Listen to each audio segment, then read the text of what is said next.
Shalom, shalom, boa tarde. 4 de Reshvan, 5.785, a contar da criação. 5 de novembro de 2024, da era civil. Estamos aí na era comum, no dia 5 de novembro de 2024. É uma terça-feira, terceiro dia da semana, é o terceiro dia para o Shabat, onde nós estamos aí sempre na conexão com o sagrado dia do Shabat. Estamos aí no mês de Reshvan, e o mês de Reshvan tem para nós aí, né, realmente um mês sem nenhuma atividade de festividade, nenhuma mitzvah especial, e como nós vimos aí no shiur anterior, né, o mês de Reshvan está reservado para Mashiach, para a inauguração do terceiro e definitivo templo, né, onde será, de fato, uma grande festa nos dias da redenção final, a Geulah.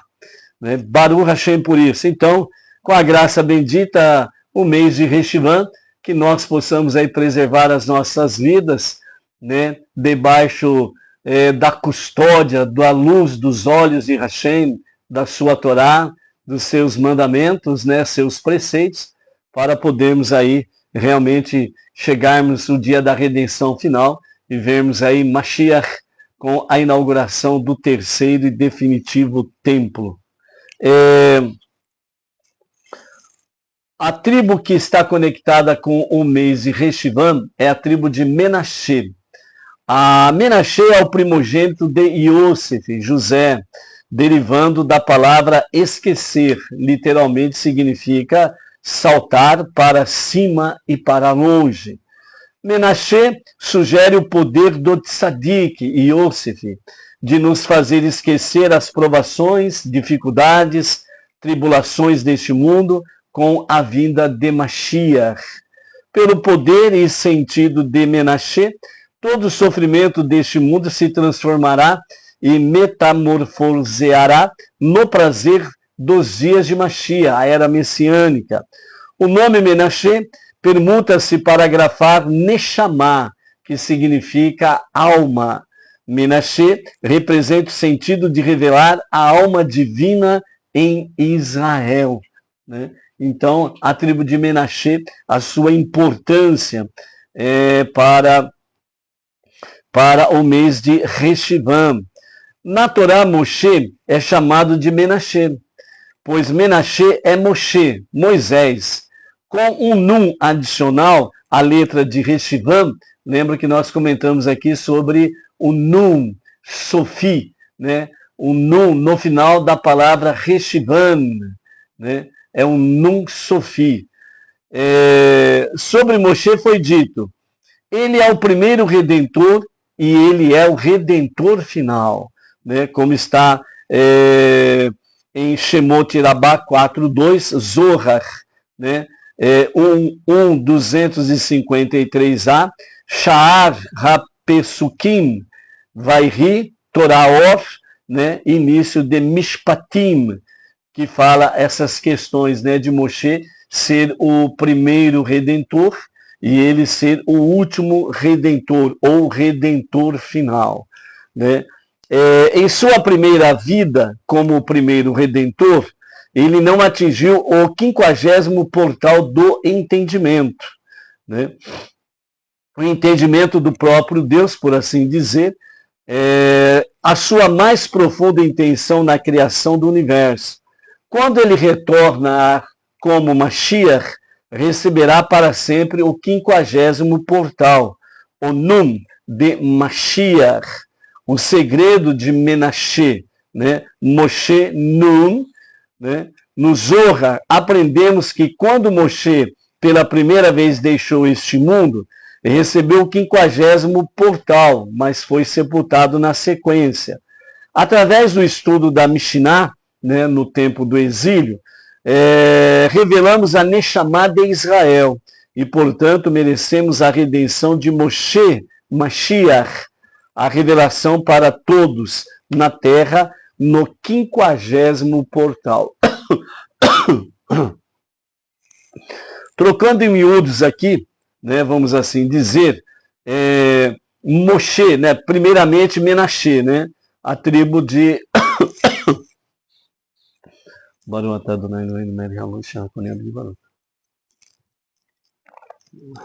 a tribo do mês de Reshivan, né, Menashe. Então, Menashe, ele tem o sentido de que traz o poder do tzadik, que é exatamente Yosef, né? Yosef que viveu no Egito, no mundo totalmente politeísta, depravação à flor da pele, em todos os níveis e sentidos, mas Yosef permaneceu um tzadik. Tanto é que seu pai Yaakov, quando desce ao Egito, e ele olha para Yosef, na hora que eles se encontram, e ao olhar para Yosef, ele diz, Yosef vive. Né? Yosef estava diante dele em pé, então ele estava vivo, mas por que Yaakov olhou nos olhos de Yosef e disse, Yosef vive? Porque ele viu que ele permaneceu íntegro, que Yosef ele permaneceu um tzadik, mesmo no meio de toda a depravação que havia no Egito. Então esse é o sentido, né, de Menashe, né, trazer o poder do tzadik. Menashe também, conforme mexe nas suas letras, né, acaba dando também Moshe, e por isso Moshe também é chamado de Menashe. E Moshe, ele é chamado o primeiro redentor, por isso que ele foi o grande libertador do povo judeu para conduzi-lo à terra prometida. Mas, ao mesmo tempo, né, a Mishnah, o Talmud, o Zohar, fala exatamente do redentor final, que Moshe foi o primeiro redentor que tirou do Egito o povo de Israel e levou até a porta da terra prometida, e Yehoshua, Josué, que introduziu o povo na terra prometida. Nos dias de Mashiach, na era messiânica, Moshe será o redentor final, certo? Que é o Mashiach, ok? A sabedoria judaica traz para nós que desde Moshe até o momento da redenção final na revelação de Mashiach, certo? Os líderes, os tzadik de cada geração, né? Os líderes de cada geração, né? No Mashiach haverá exatamente essas porções das almas destes tzadik, formando assim Mashiach. Né? Por isso que a alma de Mashiach, ela é um segredo que somente Deus o tem. E somente ele tem realmente referência com essas questões de todos os segredos, né? Em toda a sua mística, em todo o seu interior da Torá. Então Deus é que tem esse conhecimento pleno, e é onde que ele revelará plenamente em Mashiach, na redenção final. Por isso que os sábios falam que Moshe, como primeiro redentor, ele não alcançou o 50º portal.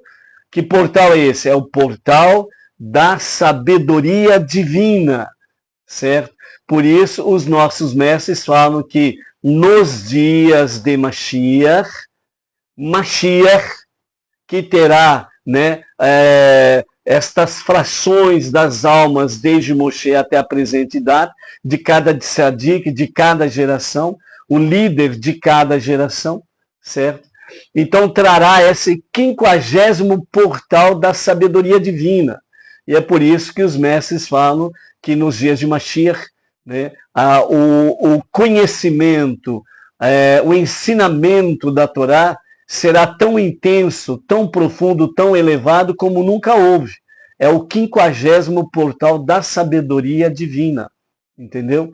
Então, por isso, os dias de Mashiach precisará, de fato, cumprir-se as profecias com referência ao verdadeiro Shalom em toda a face da terra, em todo o globo, né? E em todas as nações. É necessário haver esta harmonia, este Shalom, para que realmente a profecia se cumpra de Jerusalém sairá o conhecimento da Torá. Esse conhecimento da Torá se refere exatamente o quê? Todo conhecimento de Deus, todo conhecimento do Eterno, onde Mashiach trará esse conhecimento. Mashiach, que não é Deus, não será Deus muito menos ainda, entendeu? Mas um homem ungido de Deus, numa sabedoria que vai superar a sabedoria de todos. Por quê? Porque a alma de Mashiach, ela estará se revelando nesse personagem. E através desses ensinamentos, não somente o povo judeu, mas todas as nações serão conduzidas pelo rei Mashiach, Mashiach HaMelech, certo? Serão conduzidos à presença divina para o verdadeiro serviço divino, diário, semanal, mensal, as festividades, né? Serão todas vivenciadas pelo povo judeu e por todas as nações. Por isso que as grandes festividades, realmente, né, as nações enviarão os seus emissários, né, enviarão os seus representantes para estarem presentes em Jerusalém, para participar no terceiro e definitivo templo, que não será nunca mais destruído, não será tirado dele um único tijolo, certo? E ali estarão ombro a ombro com o povo judeu, servindo, honrando e adorando o único e o verdadeiro Deus. Entendeu? Então, esta é a questão que traz a tribo de Menashe, né? Conectado com o mês de Reshivan, onde não tem nenhuma festividade e nenhuma mitzvah especial, porque este mês de Reshivan está reservado para os dias de Mashiach trazer esta graça bendita para nós, que será exatamente o 50º portal do entendimento do próprio Deus, a sabedoria do próprio Deus, ok? O sentido deste mês, né, é o olfato, o cheiro. Dos 5 sentidos dos seres humanos, né, o único que não participou do pecado do Gan Éden, no jardim do Éden, foi exatamente o olfato. A visão, a audição, a palavra e o tato. Esses 4 sentidos participaram do pecado do jardim do Éden, mas o olfato não. Por isso, o olfato está conectado com o mês de Reshivan, porque o mês de Reshivan, a palavra hebraica para olfato é reiach, que é cognata aquele para ruach, que é espírito ou sopro. Ruach, espírito ou sopro, ok? Deixa eu ver se eu consigo esse tal de... cadê aqui?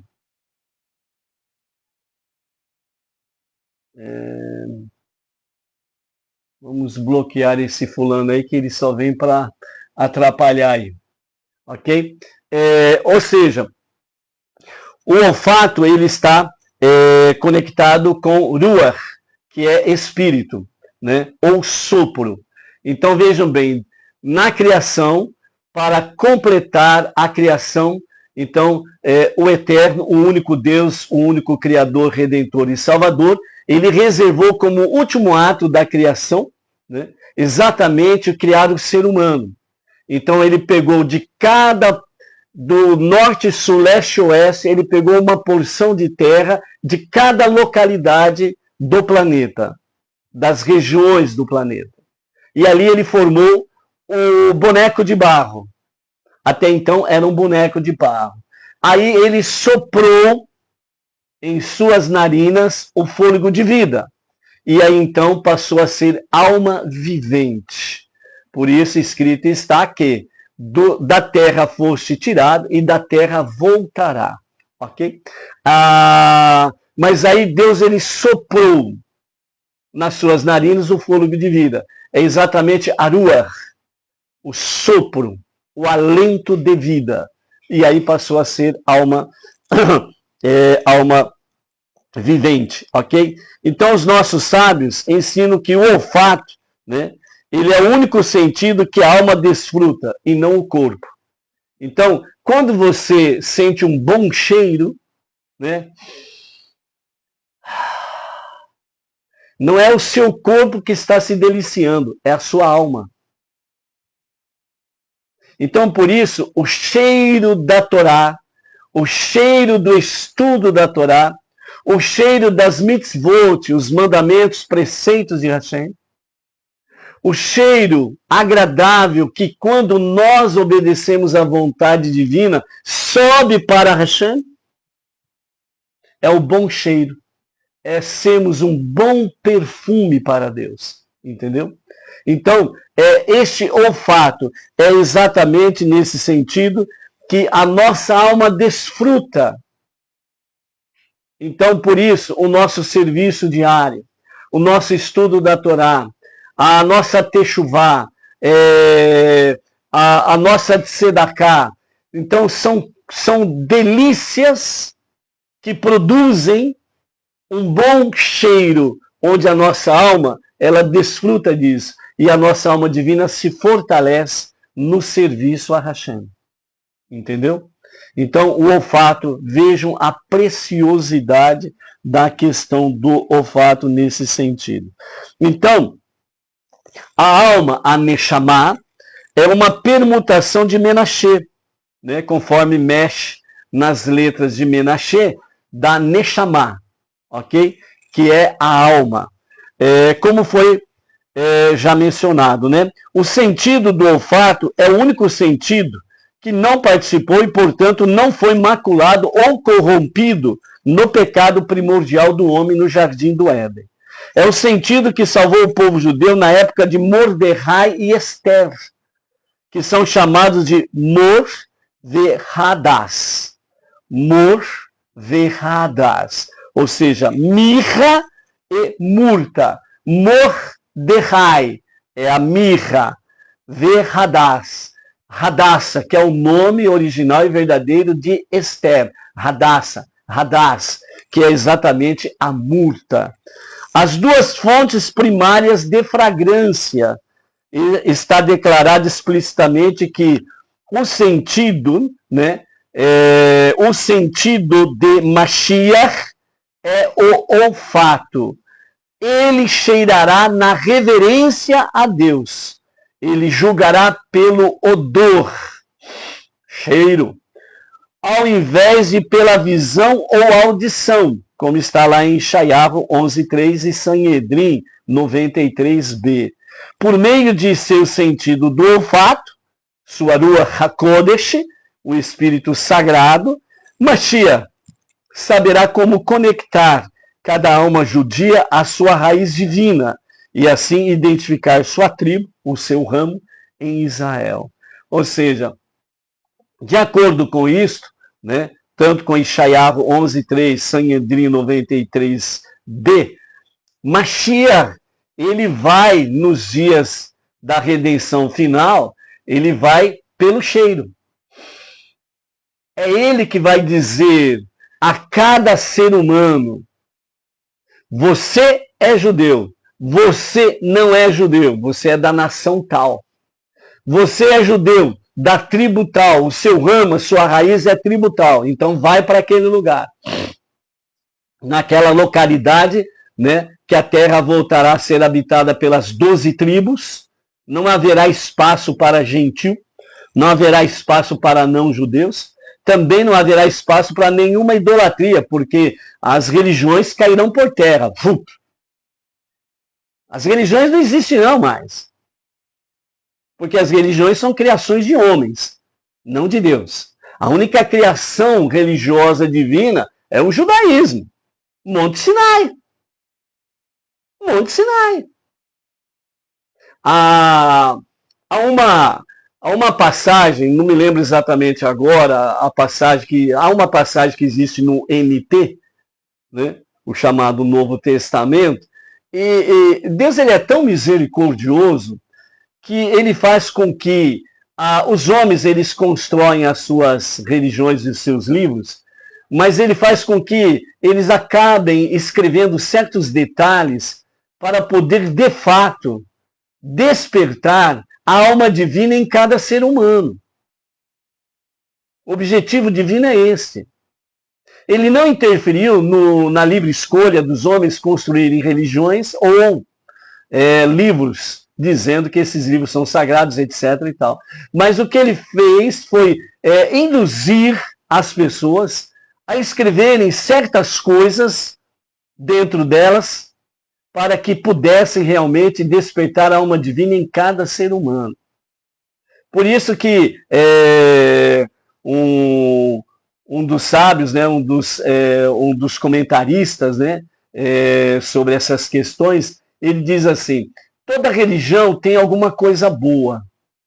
O que ele quis dizer com isso? Que toda religião tem alguma coisa realmente com a raiz judaica. Com a raiz judaica. E é isto exatamente para despertar a alma divina. Nós que viemos do meio religioso, da idolatria e companhia limitada, para chegarmos aqui no monoteísmo com fundamento judaico e orientação rabínica, a nossa alma divina foi sendo despertada. Como nós estamos adentrando realmente na odisseia chamada Abraham Avinu, nosso pai Abraão, certo? Onde foi a alma divina de Abraham foi despertada dessa forma. Ele convivia no meio da idolatria, seu pai era um grande idólatra, fabricante de ídolos, onde o seu pai ia até lá no mato, cortava uma árvore, parte da árvore ele fazia um ídolo, dizia: esse daqui é o Deus fulano. E a outra parte da árvore servia para queimar, né? Porque não tinha fogão a gás na época, né? Então o fogão a lenha. E a outra parte servia para fogão a lenha. Então a mesma lenha, a mesma madeira, saíam os ídolos, os deuses, certo? E da mesma madeira saía a lenha para fazer o fogo nas casas. E Abraão olhou para aquilo e falou: não, quem criou isso daqui, céus e terra, não pode ser isso daqui que o meu pai fabrica. Esses ídolos não têm sentido, não tem poder algum. E foi onde que, num determinado dia, Abrão, que ainda não era Abraão, né? Abrão, o pai dele, simplesmente chegou para ele e falou assim: cuida aqui da lojinha, certo? E que eu tenho que fazer umas coisas por aí, depois eu volto. E quando ele voltou, né, os ídolos ali da lojinha estavam tudo quebrado no chão, né, em pedaços, etc. e tal. E aí o pai dele chega e fala para Abrão, né? Falou: Abrão, o que você fez aqui? Você destruiu os meus deuses? Você destruiu a minha loja? Então Terach, ele foi repreender Abrão. E Abrão falou assim: não, eu não fiz nada. Quem foi aquele Deus maior ali. Ele apontou para um outro ídolo, que era maior do que os outros, e ele pegou o machado com que ele tinha destruído os outros ídolos e colocou na mão daquele ídolo maior. E ele falou para o pai dele: foi ele que destruiu lá o machado na mão dele. E Terach disse ao seu filho Abrão: não, é impossível. É impossível. Porque eles não podem fazer nada. São apenas pedaços de madeira, pedaços de plástico, pedaços de gesso, pedaços de cobre, ouro, prata, madeira, pedra. Eles não podem fazer nada. Então Abrão disse a seu pai: e por que o senhor engana o povo com isso daí? Há um Deus que está acima de tudo isso daqui, céus e terra, que construiu isso daqui, que não foram os ídolos. Os ídolos não podem fazer nada. E aí Terach, ele vai a Nimrod, que era o rei da época, né? E ele entrega o seu filho Abrão, porque Nimrod, ele se considerava um deus, como o Paró, como outros grandes líderes religiosos pelo mundo afora e pelas religiões afora, se consideram deuses. Não pode falar nada, absolutamente nada, contra eles, por quê? Porque é pecado, é abominação. Eles são infalíveis. E por aí afora vai. E Nimrod, ele se considerava um Deus. Onde já se viu um Abraão falar um negócio desse? E aí Nimrod pega Abraão e faz o quê? Joga na fornalha. Aí ele joga Abraão na fornalha, né?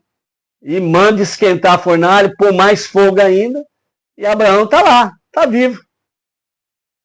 Aí, nesse mesmo sentido, Harã, que era o pai de Ló, ficou ali assistindo. E Nimrod perguntando para ele, e você, Harã, de que lado você está? Você está do lado da direita, onde Abraão está, ou você está do lado à esquerda, onde eu, Nimrod, estou? E ele foi enrolando o Nimrod para ver o que acontecia com Abraão. Se por acaso Abraão saísse vivo da fogueira, ele falou, eu vou estar com Abraão. Se ele morrer, eu falo que estou com o Nimrod. Então escolhe, você está à direita ou está à esquerda, Harã? E aí, quando Abraão sai vivo da fogueira, então ele diz a Nimrod, não, eu estou do lado de Abraão. Eu sou Abraão. Né? E aí então Nimrod joga Harã na fogueira para ver se ele sai vivo, né? Mas Harã, né, é queimado até virar pó. Né? Foi aí que Ló ficou órfão de pai e foi aí que Abraão sentiu-se na obrigação de assumir a paternidade do seu sobrinho Ló, e por isso quando o Eterno diz para Ló, aliás, quando o Eterno diz para Abraão, lechá, sai por ti mesmo. Né? E aí ele levou o Ló junto, porque ele se sentiu na responsabilidade de poder, de ter que cuidar de o seu sobrinho Ló, ok? Então, dessa forma, o que nós temos aqui, né, dentro desse sentido? Mashiach é ele que vai realmente, pelo olfato, é ele que vai dizer qual tribo, e as tribos voltarão a 100% plenamente à terra prometida, ocuparão os seus espaços dos dias de Yehoshua, Josué, né? E a terra prometida voltará plenamente, porque atualmente não está. Voltará plenamente no domínio judaico, com o seu rei, como foram nos dias de David. Por isso, o verdadeiro Messias, ele fará, a partir do momento da sua revelação, ele restaurará realmente os dias do rei David, o reinado de David. E até agora os pretensos Messias que se apresentaram por aí na história, né, nenhum deles restaurou realmente o reinado de David. Então, por aí você já tira uma base. E por isso que Israel tem uma mistura de povos ainda. Idolatria, paganismo e companhia limitada. Apesar de estar sob autoridade judaica, né? Tem o presidente judeu, tem o primeiro-ministro judeu, mas a Jerusalém, que é a capital eterna e indivisível de Israel, está nas mãos de não-judeus. Né? Tem ali várias religiões, várias idolatrias, etc, etc, etc. Então o rei Mashiach, ele vai restaurar plenamente a terra prometida ao povo judeu. E os povos que ali estão, em paz e tranquilidade, numa harmonia tranquila, né, estarão retornando cada um à sua pátria. Né? E cada pátria estará no seu devido lugar, porque o rei Mashiach, vencendo as guerras de Deus, ele vai restaurar os 4 reinos e as nações estarão vivendo em paz e em segurança. E é pelo olfato que Mashiach vai dizer, você fulano é da tribo A, tribo B, e ele vai colocar cada um na sua tribo correta e vai assumir cada um a sua porção da terra, como foi nos dias de Yehoshua. Ok? Então esse é o que nós temos aí mais para falarmos sobre o mês de Reshivan, ok? Baruch Hashem. Sobre Nimrod, que acabamos de falar, né? Vamos ver aqui outra parte que nós temos para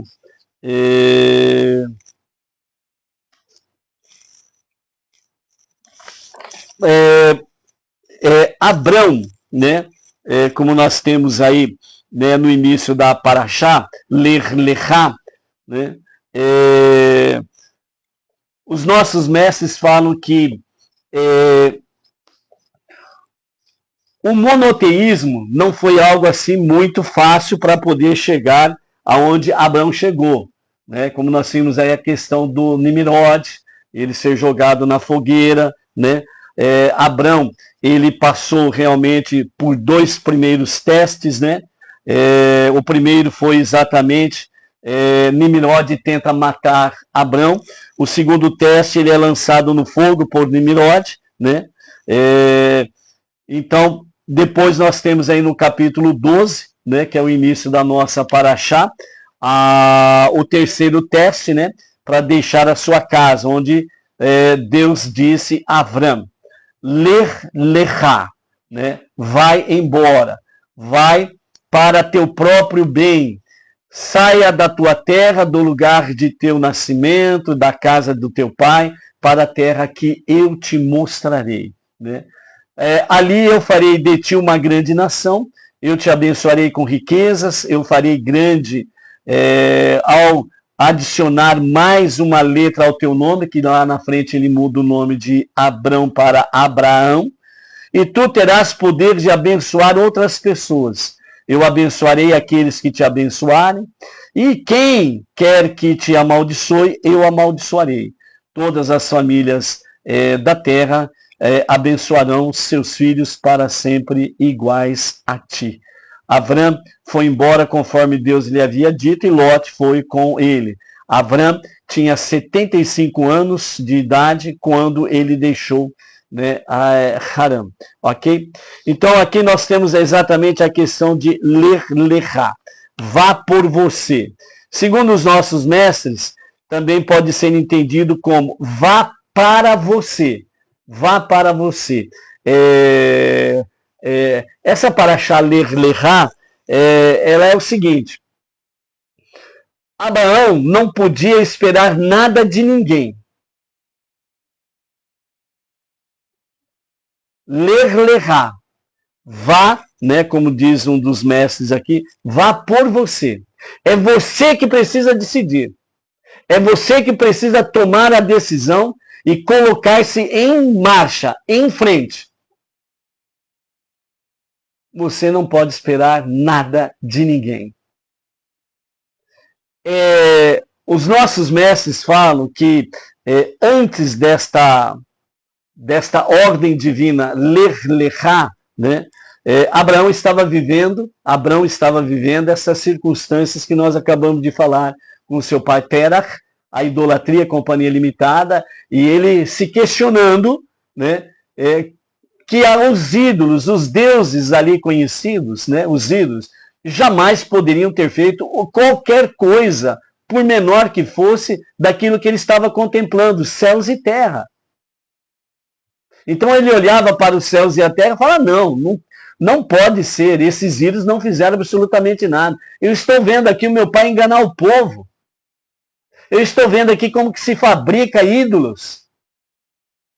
Alguém diz assim, não, mas é apenas uma representação, como uma fotografia do ente querido. Negativo, isso daí é conversa fiada para levar no bico uma pessoa que não tem o poder de decisão por si mesmo. Uma pessoa que é facilmente dominada por argumentos, pela persuasão de alguém que sabe falar bem, falar bonito, etc. e tal. Leva no bico. Entendeu? Tem muita diferença de um ídolo e de uma fotografia de um ente querido. A fotografia do seu ente querido, você não se ajoelha diante dela para fazer adoração ou preces. A fotografia de pessoas queridas, Você não fica orando para ela para fazer um milagre na tua vida. Agora, os ídolos, as pessoas se dobram diante dos ídolos. As pessoas confiam nos ídolos como se fosse um Deus. Aí é diferente. Agora, aceitar esse argumento que ídolo é como uma representação fotográfica de um ente querido, isso é balela. Isso é balela. Só acredita nisso quem é fraco da cabeça. Entendeu? Essa que é a realidade. Só acredita nisso quem é fraco da cabeça. Não consegue pensar como? Por quê? De onde que vem isso? Como pode fazer? Questionar. Um dos grandes argumentos dentro do judaísmo é questionar. Quando o filho chega da escola em casa, a mamãe pergunta para ele, não pergunta para o seu filho se foi tudo bem na escola. A mamãe pergunta para o seu filho, qual foi o seu questionamento de hoje? O que você questionou o seu professor, a sua professora? Não, esse questionamento não é no sentido de desafiar o professor ou a professora. Esse questionamento é sentido de perguntar e questionar para poder entender. E para ver se tem de fato lógica naquilo que está sendo ensinado. Então, por isso, qual foi o questionamento? Então é a mesma coisa. Então chega aí uma pessoa, etc e tal, e fala assim, ó, pau é pedra e pedra é pau. E a pessoa fala, tá bom. Mas espera aí. Cadê o poder de raciocinar? Cadê o poder de realmente dizer, mas espera aí. Madeira é madeira, pau é pau, pedra é pedra.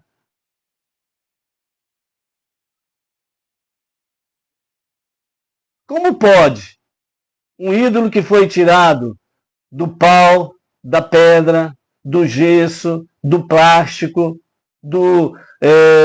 da prata, do ouro, do bronze e companhia limitada, feita por mãos humanas? Como pode ser Deus isto? Como pode ter algum poder de fazer milagre? Porque se o homem não tivesse construído, não haveria nem a imagem dele. Entendeu? Esse foi o início do conflito que Abrão enfrentou nos seus dias na casa do seu pai Terah. E quando ele destrói os ídolos do seu pai, o seu próprio pai leva para Nimrod, que era considerado um deus naqueles dias. Era um rei e considerava-se Deus. E nesses primeiros 2 testes, Nimrod tenta matar Abrão, não consegue, joga na fogueira, não consegue matá-lo. Então, vamos arrumar um jeito de eliminar da face da terra Abrão. E é aí onde que vem realmente a ordem Ler-Lerá, e então Terah com seu filho, né, a sua casa, saem dali das dimensões do poderio de Nimrod, porque ele viu que Nimrod queria matar Abrão de qualquer jeito, né? Então foi isso que aconteceu. Mas antes de chegar à ordem Ler-Lerá, né, Abrão, ele tinha apenas convicções pessoais. Era a sua convicção pessoal. Ele não tinha como fundamentar que realmente há um único e verdadeiro Deus acima de tudo e de todos, que criou tudo que há nos céus e na terra. Então, até então, ele tinha uma convicção pessoal, né? E nessa força do seu próprio raciocínio, ele procurava despertar as pessoas para também pensar. O que lideranças pagãs, lideranças corruptas e por aí afora vai, não quer que um povo pense, porque um povo que pensa é problema para eles. As lideranças que gostam de enganar as pessoas não gostam de ser questionados. Então, quando liderança religiosa, né, o seu seguidor começa a perguntar por quê, Ele já começa a falar, olha lá, hein?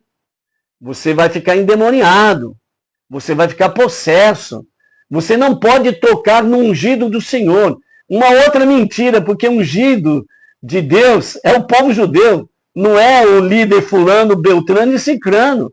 E ainda por cima eles mentem descaradamente. Mentem descaradamente. E as pessoas não pesquisam, não estudam, não procuram esclarecimento, são levados no blá, blá, blá, blá, blá e blá. Entendeu? Então é isso que tá. Mas Abraão não. Abraão falou, não.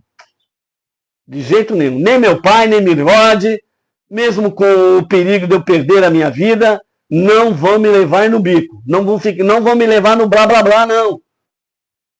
Não tem lógica. Essa idolatria não tem lógica. Então, até nesse momento, né, Abraão tinha apenas convicções pessoais e na força do seu próprio raciocínio, né? Então, o intelecto humano não era capaz de conceber a possibilidade de um Deus transcendente e, ao mesmo tempo, presente de forma imanente na natureza e no dia a dia do ser humano e de toda a obra da criação. Consequentemente, o monoteísmo naquela época quase não passava de um deísmo, o reconhecimento de que Deus criou o mundo e pôs em funcionamento o mecanismo da natureza, até nesse momento. Tudo isso mudou quando Deus pronunciou a sua primeira palavra para Abrão, Lech-Lechá. Primeiramente, nós temos 3 questionamentos aqui sobre essa questão, quando tudo mudou a partir desse momento em que Deus pronunciou a Abrão, Lech-Lechá. Primeiro, o próprio fato de Deus ter respondido abertamente aos esforços de um ser humano para dedicar a sua vida à verdade. Mudou as regras para sempre. Deus demonstrou que realmente é acessível àqueles que o buscam com sinceridade. Sim, Deus falou a Noé, mas o fez unicamente por iniciativa própria. Noé não procurou Deus ativamente e nem se empenhou na difusão do monoteísmo, como nós vimos na semana passada. Em segundo lugar, com essas palavras, Lech-Lechá, Deus transformou Abrão em seu emissário. Abrão já não atuava simplesmente como um visionário inspirado. Agora podia falar em nome de uma autoridade maior, o que tornava sua mensagem comparavelmente mais persuasiva. Portanto, foi apenas graças ao seu trabalho de Abrão, depois que Deus lhe falou que a presença divina começou sua verdadeira descida de volta à terra. Por que de volta à terra?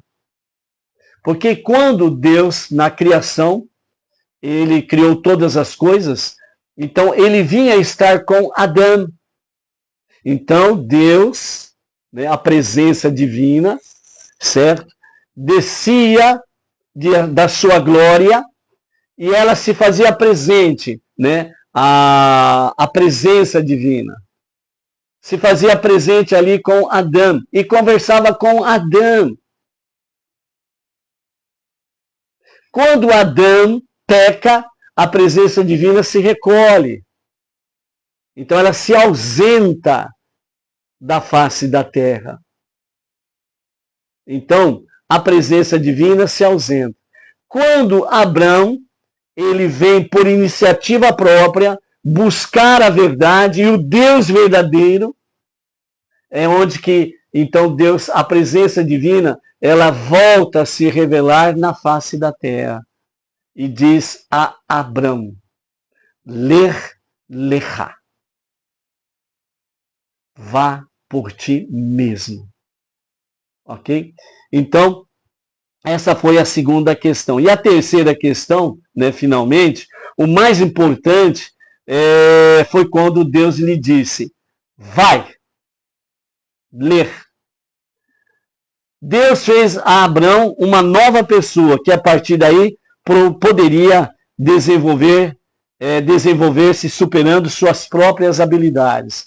Vai para ti, mais profundamente. Significa, vai para o teu verdadeiro eu mais elevado.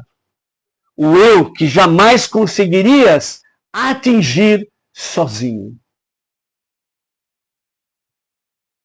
Nessa ação de Deus para com Abraão, depois ele se torna Abraão, certo?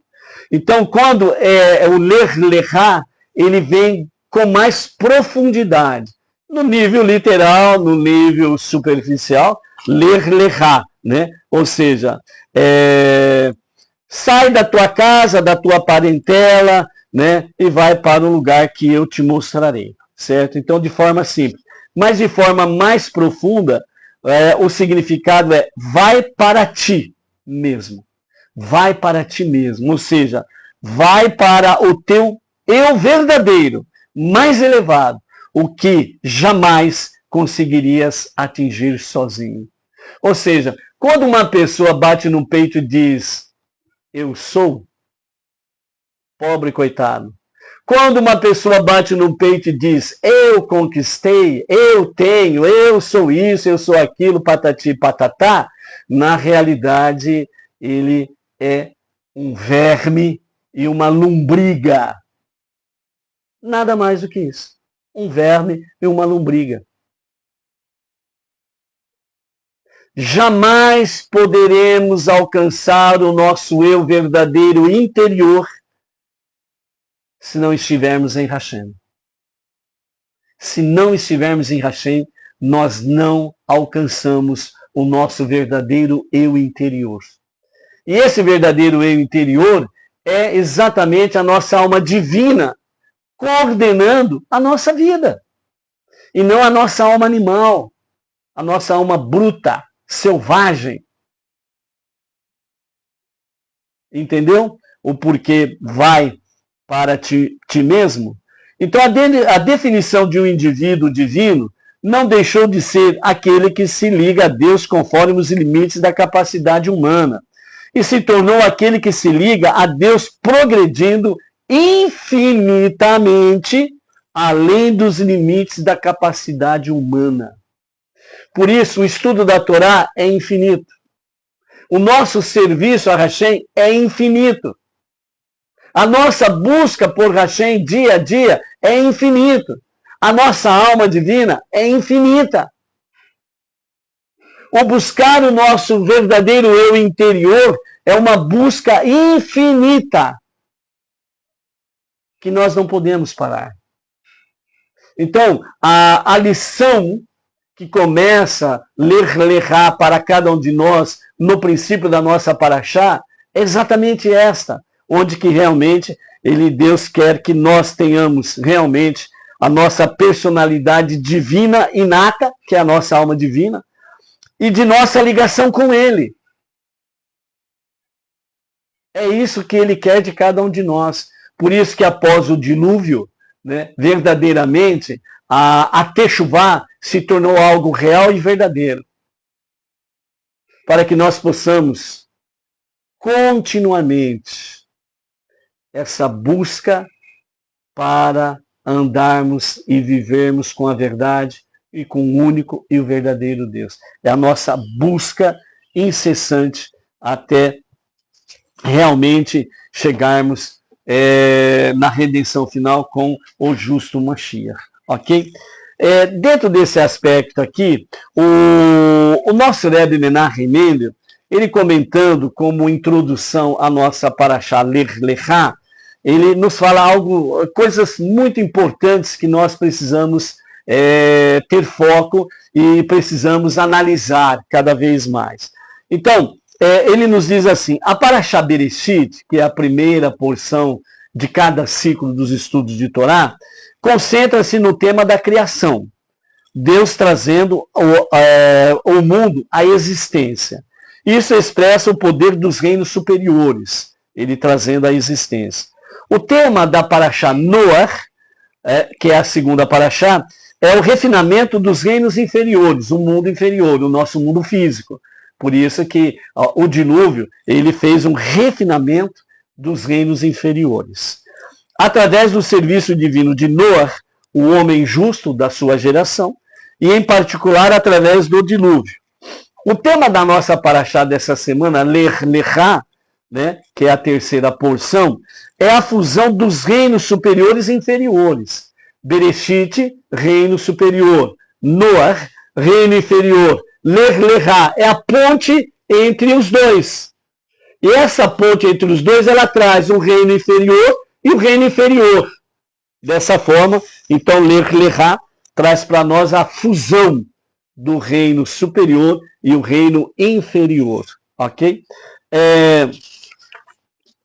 Com base nisto, pode ser entendido porque a paraxá Noé inicia com o versículo: e estes são os descendentes de Noé.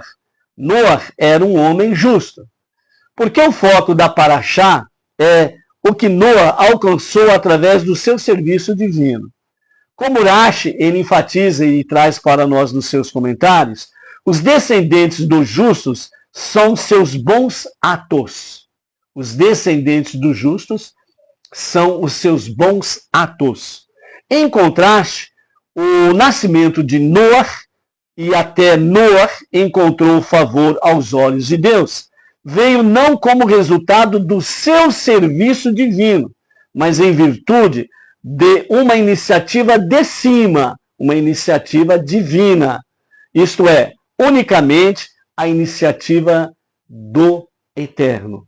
Consequentemente, sua menção pertence a paraxá Bereshit.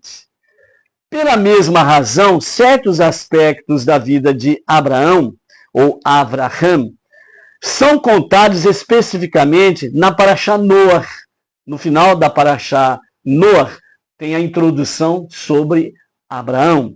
E não na paraxá Lech Lechá, porque seu serviço divino na preparação para a outorga da Torá, a fusão do espiritual e do físico, começou com e continuou após a ordem de Deus para ele, para Abraão.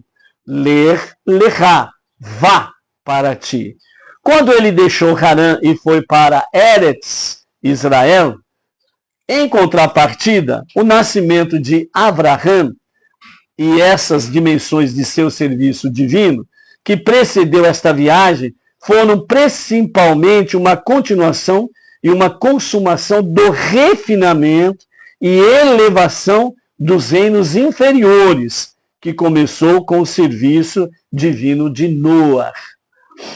Uma explicação preliminar, né, o nosso Rebbe traz para nós, né, fazendo-se necessária para a introdução a paraxá Lech Lechá.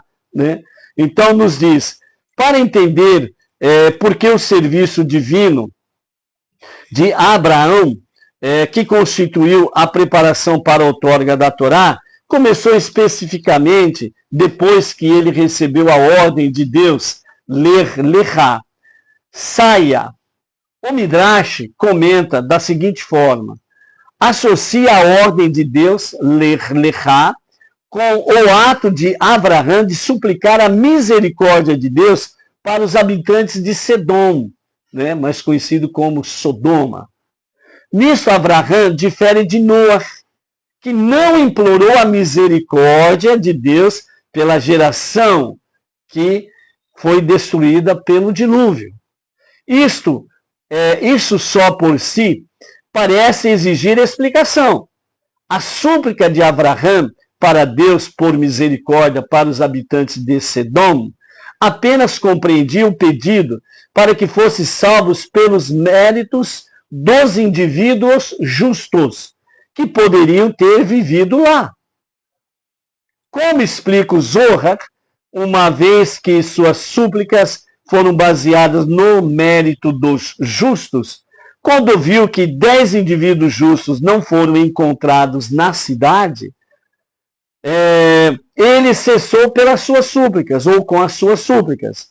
Em contraste, Moshe defendeu as pessoas que fizeram o bezerro de ouro, visto que, em comparação com Moshe, Abraão não agiu de forma totalmente apropriada, porque a conduta de Abraão, ao suplicar a misericórdia de Deus para as pessoas de Sedom, foi escolhida e associada à ordem de Deus, Lech Lechá, vá para ti mesmo, como a etapa inicial dos preparativos para a outorga da Torá.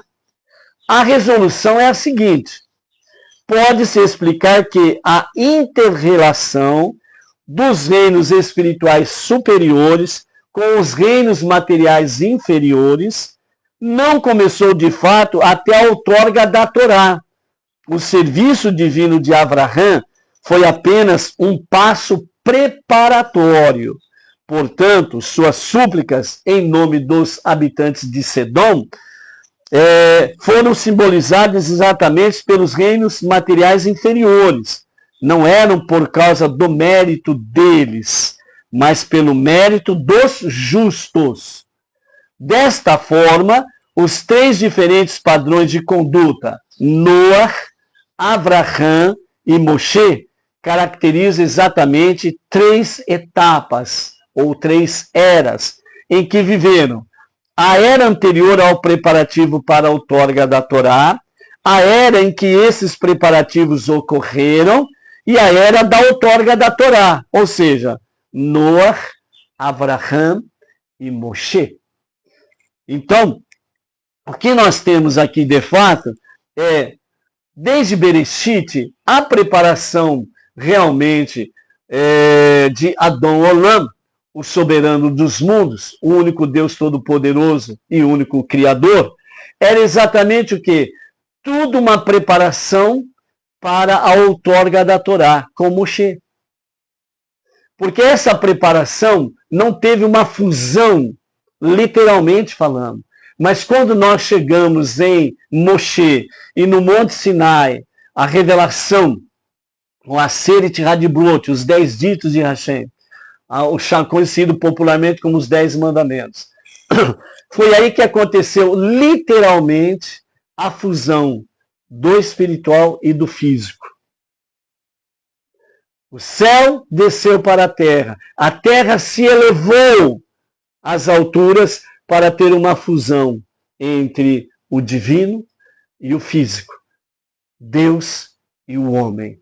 Então, a partir da outorga da Torá, de fato, realmente o ser humano ele pode desfrutar e continuará desfrutando da presença divina, a Shekhinah, a presença divina na sua vida, nos seus dias.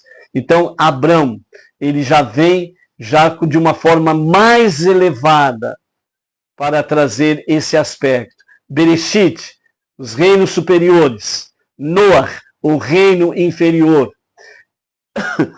Abraão, ele torna-se a ponte entre esses dois mundos, como preparação para os dias de Moshe e para a outorga da Torá. Em Abraão, Lech Lechá, abre esse portal em que o céu desce para a terra se eleva e através do serviço de Abraão. Por quê? Porque a busca pela verdade, a busca pelo Deus verdadeiro foi uma iniciativa de Abraão.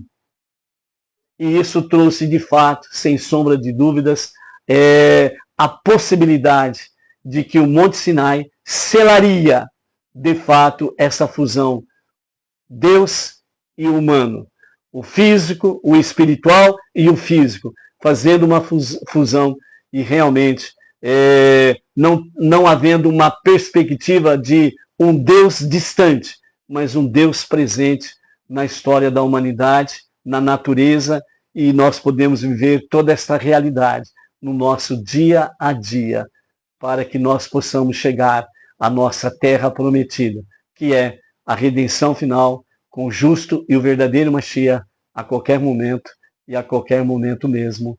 Amém, vê, amém. Com a graça de Hashem, no próximo shiur teremos mais Lech Lechá. Shalom, shalom. Até lá.